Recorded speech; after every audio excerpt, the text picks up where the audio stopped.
Hello and welcome back to my channel. This is Rida Fatima. और ये जो बुक है ये इंटरमीडिएट पार्ट 1 की है, रक्षिंदा शहनाज की है। आज का जो टॉपिक है वो क्लिनिकल साइकोलॉजिस्ट पे है। उससे पहले जो टॉपिक है वो है role of psychologist in various field and branches of psychology. इसके अंदर महज इंट्रोडक्शन बताएंगे, ये इतना इंपॉर्टेंट नहीं है, लेकिन आप इसको खुद जो है एक दफ़ा पढ़ लीजिएगा और जो PDF फाइल मैं बनाऊँगी तो ये जो है ऐड कर दूँगी। और अगर आप लोगों ने ये समझना होगा तो मुझे कमेंट सेक्शन में बता दीजिएगा, मैं इसकी भी अलग से वीडियो बना दूँगी। लेकिन फ़िलहाल जो है वो एक इम्पॉर्टेंट टॉपिक पर मैं वीडियो बना रही हूँ, वो है clinical psychologist. Let's get started. The branch of psychology that studies the individual's mental and behavioral disorder, वो ब्रांच ऑफ साइकोलॉजी जो कि इंडिविजुअल के मेंटल और बिहेवियरल डिसऑर्डर्स को स्टडी करती है, आइडेंटिफाई करती है उसके कॉजेज़ को और उसकी टाइप्स को, और carries out the classification of mental disorder, और जो मेंटल डिसऑर्डर है उनको मज़ीद क्लासिफाई करती है। ये क्लिनिकल साइकोलॉजी है। इस ब्रांच ऑफ साइकोलॉजी में आप बिहेवियरल डिसऑर्डर्स, मेंटल डिसऑर्डर्स जो हैं उनको स्टडी करते हैं, फिर उनके कॉजेस को और उनके टाइप्स को देखते हैं, फिर आपको जो मिलती हैं मेंटल डिसऑर्डर्स, मेंटल स्टेट्स जो कि ख़राब हुई हों उनके आप मज़ीद क्लासीफाई करते हैं। ये clinical psychology.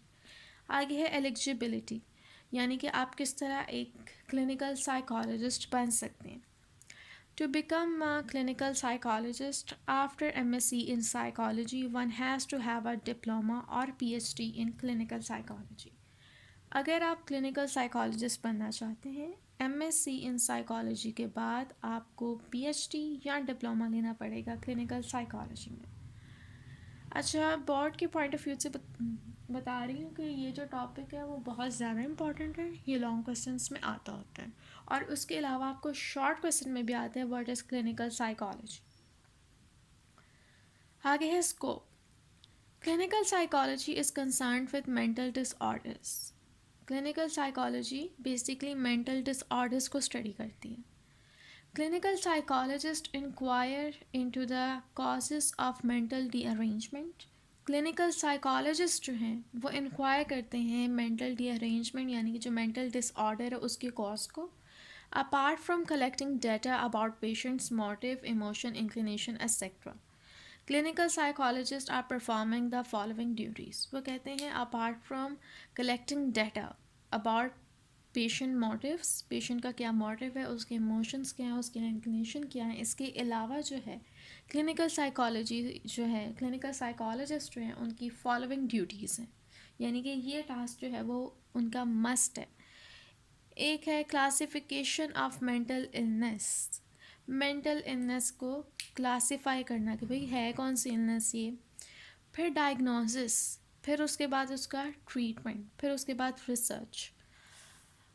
Classification of mental illness. The classification of mental illness holds primary importance in clinical psychology. Mental illness की classification जो है वो primary importance रखती है clinical psychology में. It is only after an in-depth study of the classification of mental disorders that clinical psychologists can enter upon the next phase. कि it is only after, यानी कि जब तक कि आप इन डेप्थ स्टडी नहीं कर सके, यानी कि जब तक कि आप इन डेप्थ स्टडी नहीं कर सकते क्लासिफिकेशन ऑफ मेंटल डिसऑर्डर्स की, तब तक क्लिनिकल साइकोलॉजिस्ट जो हैं वो नेक्स्ट फेज में नहीं जा पाते। पहले आपने क्लासिफाई करना है मेंटल डिसऑर्डर को, फिर उसके बाद नेक्स्ट फेज आएगा। इन द पास्ट, यानी कि माजी में, people have various misconception about the mental disorders. लोगों को बहुत ज़्यादा मिसकॉन्सेप्शन थी मेंटल डिसऑर्डर्स के बारे में। They attributed them to evil spirit और घोस्ट। उनका कहना था कि कोई मेंटल डिसऑर्डर नहीं है, ये जो है भाई जिन भूत का जो है ना उसका असर है। Mental rearrangement were considered to be the outcome of sins और इवल ड्रिंक्स। या तो वो कहते थे जिन भूत का असर है, या वो कहते थे इसको इसके गुनाहों की सज़ा मिल रही है। It is the outcome of their evil doings. Efforts were made to treat them by magic और exorcism or alternatively the patient was subjected to physical torture on the belief that torture would derive out the evil spirit.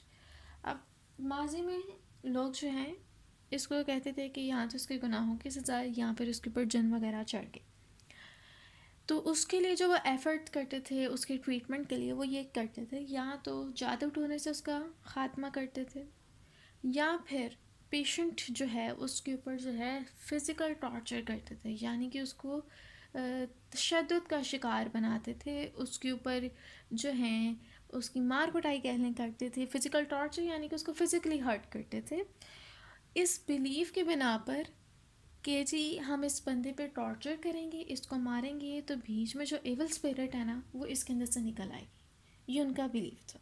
वो जो है नहीं मानते थे कि ये जो है मेंटल इलनेस है और इसका एक अलग ट्रीटमेंट है। All this in human concept prevailed till एक मिनट renaissance. All this in human concepts जो हैं वो तब तक चली जब तक कि लोग जो हैं उनमें आप कह लें कि नॉलेज नहीं आने लगी, जब तक कि अवेयरनेस उनमें नहीं आई तब तक ये चलता ही रहा सिलसिला। In the 16th century, humanistic theories gained ascendancy and emphasis began to be laid on treating the mental disorder. 16th century में humanistic theories जो हैं उन्होंने importance हासिल की, तो उन्होंने जो है मेंटल डिसऑर्डर्स को कहा कि इसको यानी कि ट्रीट करने की ज़रूरत है in the same way as physical element, और बिल्कुल इसी तरह उसको ट्रीट किया जाए जिस तरह कि हमें फ़िज़िकल कोई बीमारी होती है, हम डॉक्टर के पास जाते हैं उसका इलाज करवाते हैं, तो बिल्कुल उसी तरह मेंटल डिसऑर्डर्स जो हैं उनका भी ऐसा ही इलाज होना चाहिए। In this way, gradually dispensaries and hospitals were set up to treat psychological illness. तो इसके रिगार्ड में ये बात कि डिस्पेंसरीज और ऐसे हॉस्पिटल बनाएंगे जो कि मेंटल डिसऑर्डर जो है मेंटल इलनेस जो है उसको ट्रीट करने के लिए, यानी कि ऐसे हॉस्पिटल्स बनाए गए जहाँ पे इसका इलाज होने लग गया। ये थी क्लासिफिकेशन ऑफ मेंटल इलनेस। अब आगे है, आगे भी यही अभी। In this regard, American Psychiatric Association introduced authorized system of the classification of mental diseases, which is known as Diagnostic and Statistical Manual. American psychiatric association यानी कि APA जो है उसने इंट्रोड्यूस करवाया authorized system classification of mental disease का, जो कि DSM के नाम से जाना जाता है।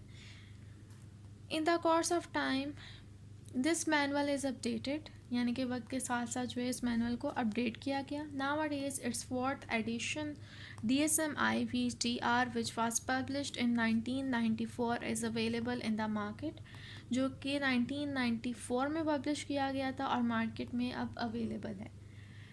Clinical psychologists consult this manual for the diagnosis and treatment of different mental disorders, mental problems.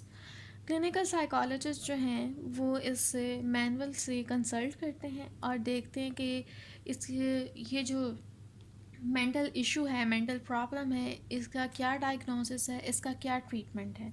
In DSM-IV, mental disorder according to their severity and nature has been divided into many larger groups. mental disorders की severity और उनकी nature के बिना पर इसको बहुत ज़्यादा large groups में डिवाइड कर दिया गया। DSM-IV की बात हो रही। The subdivision of these groups have also been listed in details. इन ग्रुप्स की सब डिविजन भी की गई है जो कि डिटेल में नीचे बताई गई है। Some of them are given below: an anxiety disorder, somatoform disorder, dissociative disorder, personality disorder, mood disorder, adjustment disorder, schizophrenia, and other psychotic disorder. The subdivision of all these disorders and their symptoms are given in the latest edition of DSM, which is known as DSM-IV-TR. अब ये जो है उन्होंने बताया है कि पहले बताया ना कि सब डिवीज़न की गई है और उनके नाम ये बताए हैं। अब आगे वो कह रहे हैं कि ये जो सब डिवीज़न है और इनके सारे डिसऑर्डर्स और इसके जो सिम्टम्स वगैरह हैं वो DSM-IV-TR में बयान किए गए हैं। अब आगे है diagnosis. Having thoroughly studied the disorder given above, clinical psychologists are able to diagnose a particular illness on the basis of different symptoms. अब जब आपको पता चल गया है कि जी ये वाला डिसऑर्डर हुआ है बंदे को, तो क्लिनिकल साइकोलॉजिस्ट जो हैं वो काबिल हो जाते हैं, वो एबल हो जाते हैं कि अब इस बंदे का डायग्नोस क्या करना है, यानी कि इस पर्टिकुलर जो इलनेस है, ये जो ख़ास बीमारी उसका है, उसका डायग्नोस क्या है. Diagnosis involve a lot of labor because the successful treatment depends upon correct diagnosis. Diagnosis जो है वो कहते हैं बहुत ज़्यादा इंपॉर्टेंस है, इसके अंदर बहुत ज़्यादा मेहनत है, क्योंकि सक्सेसफुल ट्रीटमेंट जो है करेक्ट डायग्नोसिस की बिना पर होता है. At this stage, clinical psychologists apply different methods to understand and examine the nature of the illness. इस स्टेज पे क्लिनिकल साइकोलॉजिस्ट जो हैं वो अप्लाई करते हैं डिफरेंट मेथड को, ताकि वो अंडरस्टैंड कर सकें और एग्जामिन कर सकें नेचर ऑफ द इलनेस को. फिर है generally 2 procedures are adopted for diagnosis. 2 जो प्रोसीजर्स हैं वो डायग्नोसिस के लिए किए जाते हैं. एक है डायग्नोस्टिक स्लैश क्लिनिकल इंटरव्यू, एक है साइकोलॉजिकल टेस्ट. पहला है, in this method the clinical psychologist enter into a conversation with the patient and tries to determine the condition and nature of the disease. इस मेथड में जो psychologist है वो जो पेशेंट है उससे कन्वर्सेशन करता है और जानने की कोशिश करता है कि उसकी जो बीमारी है उसकी नेचर क्या है. The patient describe the symptoms and other indication of the disease. Patient जो है वो डिस्क्राइब करता है कि सिम्टम्स क्या हैं और उसके अलावा दूसरी जो इंडिकेशन है डिसीज़ की वो क्या क्या हैं. जिस तरह हम डॉक्टर के पास जाते हैं उसको बताते हैं कि जी ये मसला है वो मसला है, उसी तरह जो यहाँ पे साइकोलॉजिस्ट होता है वो भी पेशेंट से इसी तरह पूछता है और वो सारी यानी कि उनके दरमियान जो है वो बात चलती है जिस तरह आम डॉक्टर और पेशेंट के दरमियान चलती है. The information given by the patient is later on got verified by his family members and friends. अब चूँकि उसको एक मेंटल डिसऑर्डर है तो उसकी बात पे बिलीव भी नहीं इतना कर सकते हम, तो ये जो सारी इन्फॉर्मेशन उसने दी है ना, तो वो उसकी फैमिली मेम्बर्स वगैरह से जो है वेरीफाई करवाई जाती है कि ऐसा होता है इसके साथ. This procedure is also called case history method. तो इस प्रोसीजर को केस हिस्ट्री मेथड भी कहते हैं.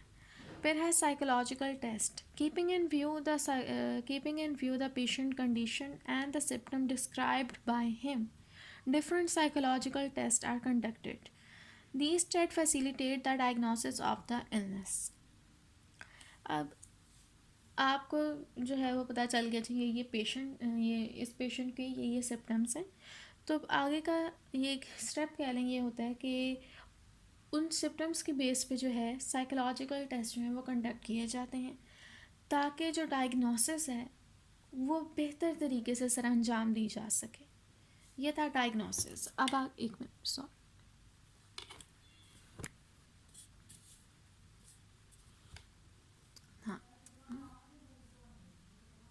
सॉरी गाइस, मेरा हाथ लग गया था तो कैमरा गिरने लगा था. सो नेक्स्ट है treatment. It is the duty of the clinical psychologist to diagnose as well as to treat the mental illness. वो कहते हैं क्लिनिकल साइकोलॉजिस्ट की ही ड्यूटी है कि वो एक जो बीमारी है उसको डायग्नोस करे और फिर उसको ट्रीट भी करे. Different method are use for their treatment. मुख्तलिफ जो मेथड्स हैं उसको यूज़ किया जाता है उसके ट्रीटमेंट यानी कि मेंटल डिसऑर्डर के ट्रीटमेंट के लिए, considering the nature and severity of the disorders. और ये इस बेस पे होते हैं कि नेचर क्या है और जो डिसऑर्डर है उसकी सेवेरिटी क्या है. The clinical psychologist prescribes proper treatment. Clinical psychologist जो हैं वो एक प्रॉपर ट्रीटमेंट को प्रिस्क्राइब करते हैं. मेजर टाइप ऑफ ट्रीटमेंट यानी कि साइकोथेरेपी जो है वो गिवन है नीचे आप लोगों को. फर्स्ट है इंडिविजुअल साइकोथेरेपी. इंडिविजुअल यानी कि अकेले बैठ के उससे साइकोथेरेपी उसकी की जाए. एक है ग्रुप साइकोथेरेपी यानी कि ग्रुप ऑफ पीपल बैठे और फिर साइकोथेरेपी हो. Beside psychotherapies can also be classified as. वो कहते हैं इसके अलावा साइकोथेरेपीज़ जो हैं उसको हम इस तरह भी क्लासीफाई कर सकते हैं, direct psychotherapy and non directive psychotherapy. Various therapeutic methods on their एक minute nomenclature to the school of thought that different psychologists belong to, such as various therapeutic methods जो हैं उनके जो नॉमिक्लेचर हैं यानी कि जो उनको नाम दिए गए हैं वो स्कूल ऑफ थॉट की वजह से हैं जो कि डिफरेंट साइकोलॉजिस्ट ने दिए हैं, जिसमें से सबसे पहला साइको एनालिसिस है, बिहेवियर थेरेपी है, गेस्टाल्ट थेरेपी है, ह्यूमनिस्टिक थेरेपीज़ हैं, कॉग्निटिव बिहेवियर थेरेपीज़ हैं। अपार्ट फ्रॉम दीज मेथड्स, इन मेथड्स के अलावा there are various other therapies, इसके अलावा भी बहुत सी मुख्तलिफ थेरेपीज़ हैं which take into account the nature of the disorder as well as the patient circumstances, जो कि हमें नेचर ऑफ डिसऑर्डर बता देती है, इसके अलावा पेशेंट के सर्कमस्टांसेस को भी सामने ले आती है। In some cases the patient's family members are called in for treatment, कुछ में जो है पेशेंट के जो फैमिली मेम्बर्स हैं उनको बुलाया जाता है ताकि ट्रीटमेंट जो है वो उसको कैरी ऑन किया जा सके, या ट्रीटमेंट का ही पार्ट होता है उनके फैमिली मेम्बर्स को बुला के उनका भी इंटरव्यू किया जाए। This approach is called family therapy. तो ये जो है इसको फैमिली थेरेपी का नाम दिया गया। तो जिस तरह उन्होंने पहला क्या है कि जो डिफरेंट थेराप्यूटिक मेथड हैं वो उनके जो नाम है वो स्कूल ऑफ थॉट के बना पे, यानी कि उनके अंदर जो नाम है उसी की बेस पर उसका नाम रख दिया गया है, या फिर डिफरेंट साइकोलॉजिस्ट के नाम पे। फॉर एग्ज़ाम्पल मैं कोई थेरेपी बताती हूँ तो मैं कहती हूँ जी इसको हृदय थेरेपी का नाम दिया जाए। तो दो बेसिस उन्होंने बताई हैं कि एक ये है कि स्कूल ऑफ थॉट, एक है कि जिस साइकोलॉजिस्ट ने कहा है कि ये थेरेपी जो है, आप एक साइकोलॉजिस्ट ने एक नई थेरेपी इंट्रोड्यूस करवाई है तो वो अपने ही नाम पे उस थेरेपी का नाम रख दे। तो ये दो तरीके हैं। तो ये वाली जो थेरेपी है ये स्कूल ऑफ थॉट वाली है कि जी इसके अंदर फैमिली मेम्बर्स को बुलाया जाता है, तो इसको नाम दे दिया गया है फैमिली थेरेपी का। आगे देखते हैं, in Pakistan clinical psychologist are successfully treating patient in various government hospitals. Pakistan में क्लिनिकल साइकोलॉजिस्ट जो हैं वो सक्सेसफुली ट्रीट कर रहे हैं पेशेंट्स को वेरियस गवर्नमेंट हॉस्पिटल्स में। Psychiatry wards has been set up in almost all the government hospital. Almost जितने भी गवर्नमेंट के हॉस्पिटल्स हैं वहाँ पे साइकेट्रिक वार्ड्स जो हैं उनको बना दिया गया है। बिसाइड दिस, इसके अलावा क्लिनिकल साइकोलॉजिस्ट जो हैं उनको जेल्स वगैरह में भी जो कैदी वगैरह होते हैं उनको ट्रीट करने में भी हायर किया जाता है। Different public and private institution have been set up to treat drug addiction. Different public और प्राइवेट इंस्टीट्यूशन है जो कि ड्रग एडिक्शन जो है, ड्रग से जो एडिक्शन है उसको ट्रीट करने के लिए जो हैं साइकोलॉजिस्ट उनको हायर किया जाता है। Clinical psychologist are also helping our people in their private clinics. Clinical psychology जो है लोगों को अपने प्राइवेट क्लिनिक्स के ज़रिए हेल्प कर रहे हैं। MPhil and PhD program in clinical psychology have been formally launched in university of the Punjab, Lahore government college, university Lahore, Quaid Azam university, Islamabad, Karachi, blah blah blah. ये सारी जो यूनिवर्सिटीज़ हैं यहाँ पे जो हैं साइकोलॉजी के बारे में पढ़ाया जा रहा है। ठीक है जी। आगे है रिसर्च।